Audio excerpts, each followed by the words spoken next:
Imagine a conflict so intricate, with so many moving pieces and, well, powerful players, that every single step forward feels like you're navigating a minefield. Yeah, that really captures it. That's exactly what we seem to be seeing in the Israel-Gaza situation right now, as of July 2025. It's a geopolitical landscape that feels incredibly fragile. Every ceasefire seems temporary, and long-term resolutions, they still feel pretty elusive, even while these foundational regional dynamics are shifting quite dramatically. Absolutely. The ground is definitely moving under everyone's feet. So today, we're taking a deep dive into the latest developments. We're looking at the Israel-Hamas ceasefire, sure, but also these broader regional realignments. And we've got some really interesting sources to help us navigate this. We're drawing from Aftermath, Israel, Gaza, and Regional Realignment. There's an Atlantic Council piece. Experts React, focusing on the ceasefire and hostage deal. Right. Also, Gaza resolution, objectives and obstacles, the essential Israel-Gaza war timeline. Another piece on Israel-Hamas ceasefire, regional dynamics and future challenges, plus recent reporting from outlets like the Jerusalem Post and AP News covering key meetings, and, importantly, internal Israeli politics. And looking at these together, you get this multifaceted picture. It's not just about the facts on the ground. They really highlight the immediate human impacts, the powerful roles of key international players. And those formidable systemic challenges that are still standing in the way of any kind of lasting stability in the region. It's a lot to cover. It is. So our mission today is pretty clear. We want to try and cut through some of the noise, equip you with the most crucial insights, offer a clear understanding, hopefully, of this current, very fragile piece. The shifting geopolitical landscape and those deep-seated challenges ahead. We'll explore the immediate impacts, the roles of those key players we mentioned, and ultimately, what all of this might mean for the future stability of the Middle East and really beyond. Let's unpack this. Let's do it. Okay, so let's start with the immediate headlines, the sort of ongoing, intricate dance of ceasefires. We saw that first major agreement announced back on January 15th, 2025. Felt like a real glimmer of hope after what? 15 grueling months of conflict? It really did. And that initial deal, remember, it was brokered by the U.S., Qatar, and Egyptian officials. It was structured quite specifically into 3 6-week phases, designed to kick off just a few days later, January 19th. And phase 1 had very specific terms, right? Exactly. Hamas was supposed to release 33 hostages, focusing on women, children, the elderly, those over 50. And in return, Israel committed to releasing hundreds of Palestinian prisoners. Okay. They also agreed to begin a phased withdrawal from certain areas of Gaza and, crucially, significantly increase the flow of humanitarian aid. The idea was a structured de-escalation, a step-by-step approach. But, well, we know that delicate balance didn't hold. Israel broke that ceasefire March 18th, 2025. They cited Hamas truce violations. Right, and that unfortunately led to a resumption of major military operations. Things escalated again. So now, fast forward to where we are, July 2nd, 2025. We're seeing this renewed push for a truce. President Donald Trump publicly announced Israel's agreement to a fresh 60-day ceasefire proposal. And he strongly urged Hamas to accept it, calling it a final proposal. So it signals another critical attempt, maybe a last-ditch effort, at least for a temporary truce. This whole cycle of temporary ceasefires, it just begs the question, why keep trying these short-term things? What's really driving these incredibly difficult negotiations? Well, the sources are pretty unequivocal on this. The hostage situation remains the absolute primary driver for Israel. It's paramount. And the numbers are just devastating. They are. Tragically, around 50 hostages are still believed to be held in Gaza. And almost unbelievably, only about 20 of them are thought to still be alive. Just 20. That number alone puts immense, almost unbearable pressure on everyone at the negotiating table. It truly does. And when you look into the details, the proposed exchange ratios, they are, well, strikingly disproportionate. It really highlights the depth of the crisis. What are those ratios again? The deal stipulates 30 Palestinian prisoners released for every single Israeli civilian hostage, and then a staggering 50 prisoners for every Israeli female soldier. Wow. That's significant. Yeah, and Liz Cathcart from the Atlantic Council, one of our sources, she put it very starkly. She said, "There is never an equal hostage deal when you're talking about innocent individuals being held as pawns. Countries," she argues, "must do what is necessary to bring their people home." It really underscores the moral, but also the strategic dilemma here. Indeed. And what also becomes clear from the sources is how Hamas views this grim reality. They see these hostages, frankly, as their only scrap of leverage. Their main bargaining chip. Exactly. So they've consistently demanded a permanent end to the war, a full Israeli withdrawal, before they'll release all the remaining captives. And that's the fundamental clash, isn't it? Israel's stated commitment to dismantling Hamas versus Hamas's demand for its own survival and the war's end. Precisely. It represents this core, almost irreconcilable obstacle that just perpetually complicates any long-term resolution. It seems to trap both sides in this cycle of temporary deals. And when you hear those numbers, 50 hostages, only maybe 20 believed alive, it really just humanizes the sheer gravity of these negotiations. For you listening, the profound insight here is how these discussions aren't just, political chess moves or strategic military goals. Not at all. They're about real lives hanging in the balance and the immense pressure on all sides to make these incredibly difficult, often morally imbalanced choices just in the desperate hope of bringing people home. A terrible calculus. Okay. Moving beyond the immediate ceasefire talks, the sources also reveal this, seismic shift happening across the broader Middle East. Let's dive into how this conflict is fundamentally reshaping regional power dynamics and what some are calling the Trump effect. That's right. Connecting this to the bigger picture, the sources lay out a pretty clear narrative about the weakening of key adversaries to Israel. Take Hezbollah, for instance. In Lebanon? Yes. Described now as utterly diminished. Most of its military capabilities reportedly destroyed, its leadership largely eliminated, according to these reports. That's a huge change. And wasn't there a separate ceasefire with Hezbollah? There was, announced back on November 27, 2024. So this isn't just a tactical setback for Hezbollah. It could fundamentally alter the balance of power in Lebanon and certainly along Israel's northern border. And it's not just Hezbollah feeling the pressure. The sources paint a similar picture for Iran.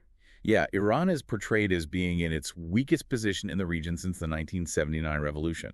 That's quite a statement. Especially after that direct conflict with Israel. Exactly. That traumatic 12-day direct conflict, which culminated, remember, in U.S. strikes on Iranian nuclear sites. Right. The sources actually characterize this as a great victory over Iran. Wow. Though the Houthis in Yemen are still firing missiles. They are. The Houthi group continues its attacks against Israel, vowing support for Gaza. But overall, the regional strategic picture, at least in the short term, according to these analyses, seems to be shifting, undeniably, in Israel's favor. Which brings us to this Trump effect.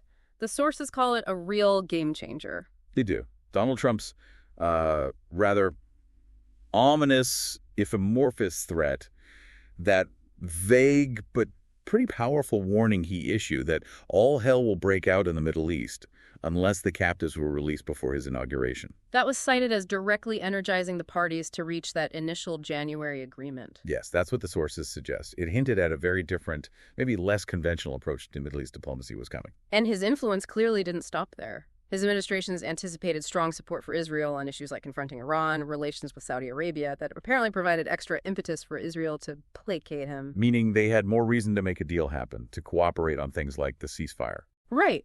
And we see him continuing to exert that pressure now, publicly urging Hamas to accept this latest ceasefire proposal, stating very bluntly that it will not get better, it will only get worse. It's a very direct, top-down, almost transactional style of diplomacy. It seemed to have forced some movement where perhaps more traditional multilateral efforts might have stalled out. And this ties into the bigger strategic goals. Precisely. This kind of robust U.S. leadership, aimed at getting hostages released and de-escalating the conflict, it aligns with a broader long-term strategic imperative for Israel: normalization with Saudi Arabia. Establishing full diplomatic, economic security ties, that's the big prize for some. It is. Seen by many as crucial for Israel's long-term strategic interests. Some sources even frame it as absolute victory for Israel, potentially more significant than just military action alone. And in this pursuit of normalization, it's also closely linked to focusing on Iran. Very much so. It allows for a greater focus on confronting Iran, which Prime Minister Netanyahu reportedly views as the most important issue on the regional chessboard. Now, speaking of regional dynamics, we can't ignore the mediators. Qatar's role has been central. Yes, Qatar's been key, but its role isn't straightforward, as the sources show. There's apparently been strong suspicion, both in Israel and in parts of the U.S. government, that Qatar is actually biased in Hamas's favor. That must complicate things. Hugely. It adds another layer of difficulty to the mediation process, and we're also seeing reports of frustration from Qatar itself. threats, apparently, to withdraw their services if the process is abused for narrow political interests. So tension even among the facilitators. Right. And there's this internal debate highlighted in the sources about whether Qatar's view that Hamas's demand for a permanent ceasefire is not unreasonable is problematic for its role as a mediator. It really shows the deep divisions even among those trying to broker peace. It raises questions about, how neutral a mediator can truly be perceived and how much influence they really have. So here's where it gets really interesting for you listening.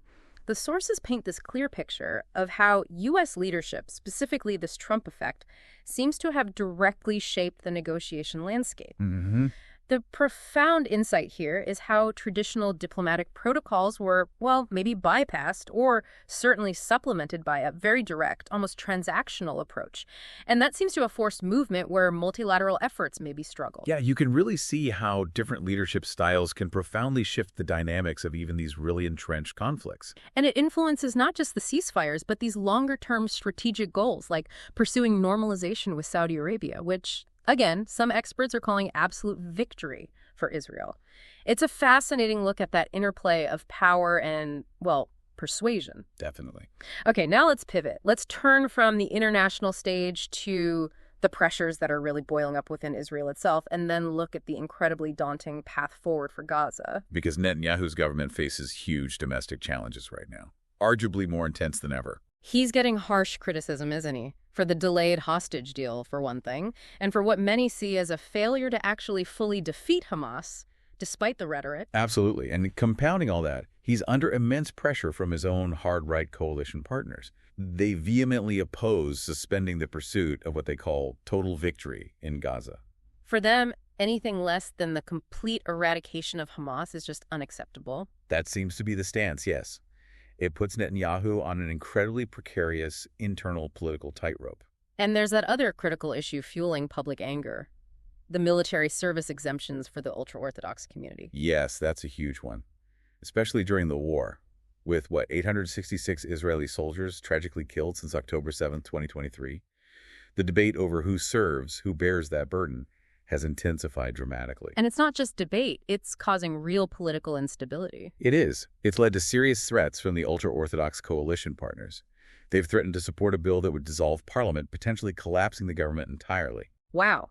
That's a fundamental challenge to national unity, especially when military service is mandatory for most other citizens. Exactly. And the ceasefire deal itself, according to some interpretations in the sources, kind of exposes Netanyahu for his deluge of failures in handling the war. How so? Well, the suggestion is that his maximalist positions demanding total military victory, complete security control over Gaza, those seem to have been effectively abandoned, at least for now, in favor of these temporary truces. Stepping back a bit, the war has also massively impacted the whole idea of a two-state solution, hasn't it? Oh, significantly. The sources say it's widened the gap enormously over the prospect of an independent Palestinian state coexisting peacefully alongside Israel. You've got many Arab and European nations now reprioritizing or explicitly declaring renewed support for an independent Palestinian state. They see it as maybe the only viable path to lasting peace. But on the other side, Israelis, still deeply scarred, deeply affected by the sheer brutality of the October 7th attack, they largely view that outcome, a Palestinian state, as fundamentally increasing the risk of future attacks. Understandably, there's a prevailing sentiment in Israel, according to the sources, that now is not the time for Palestinian statehood. It seems driven by these deep-seated security fears, a profound lack of trust. And this huge divergence in viewpoints presents a major diplomatic hurdle. It's further complicated, the sources note, by a concerning rise in global anti-Semitism that some connect to the conflict itself. And then there's Gaza itself. The challenges there are just immense. Truly immense. Yeah. It's described in the sources as completely destroyed. Yeah. Tens of thousands of lives lost, basic infrastructure absolutely decimated. And the risk is what? That it just stays like this? There's a significant, really haunting risk of the conflict just freezing in place, leaving Gaza perpetually in ruins, entirely dependent on humanitarian aid, without a clear political horizon or lasting reconstruction. It's not just about rebuilding buildings. It's about finding a sustainable way forward for over 2 million people. Exactly. And that unresolved sticking point, who governs post-war Gaza, it just looms incredibly large. Israel insists on maintaining a military presence, right? And they keep saying there's no reliable partner to administer the territory. Which raises fears of a protracted insurgency, a long, drawn-out guerrilla conflict that could destabilize the whole region for years to come. Meanwhile, Hamas wants to rebuild and rearm. Openly seeks to, yes. While Israel is absolutely determined to prevent that, it feels like a potentially vicious cycle. And the Palestinian Authority in Ramallah, Assessed as being in even worse shape than before the war started. The sources suggest they desperately need to broaden who they talk to about the future of Palestine if they wanted to gain any legitimacy to potentially govern in Gaza. So one critical insight for you to consider here is how these deep internal political dynamics within Israel, things like the debates around military service, the ultra-Orthodox community, Netanyahu's leadership, struggles, how they directly impact the feasibility, the durability of any external peace efforts. Right. You can see how domestic pressures can become these fundamental barriers, even to the most carefully negotiated international agreements. And how they contribute, ultimately, to the immense humanitarian crisis that's just continuing to unfold in Gaza. It's all deeply intertwined. This deep dive, it really reveals a Middle East in profound flux. You have this precarious ceasefire, yes, heavily influenced by robust U.S. engagement, particularly, it seems, from President Trump. And that has offered a moment of desperately needed respite, no question. Yet just beneath the surface, those core, really intractable challenges remain starkly apparent. The agonizing fate of the hostage. Is a devastated future of Gaza. Israel's own internal political stability and that stark, seemingly unbridgeable divide over a two-state solution. The human cost is just undeniable. And the path to any kind of lasting peace feels fraught with these unresolved questions, these deeply competing objectives. The sources do paint a picture where, short-term tactical successes, reducing the capabilities of adversaries like Hezbollah and Iran, coupled with these assertive diplomatic pushes for normalization, they are perceived as significant strategic victories for Israel. They are. However, these gains don't automatically resolve the profound internal political challenges Israel faces, or the immense humanitarian crisis in Gaza, nor do they bridge those fundamental ideological and security divides that continue to plague the region. So consider this as we wrap up. If absolute victory for Israel is being linked, at least by some, not solely to military action, but to normalization with Saudi Arabia and maintaining an assertive posture against Iran, what does that imply about the very nature of peace and security in this incredibly volatile region? And flowing from that, what responsibility then falls on international actors to help somehow bridge these seemingly unbridgeable gaps in perspective to try and forge a truly viable future for everyone involved? A lot to think about, a situation that demands continued attention.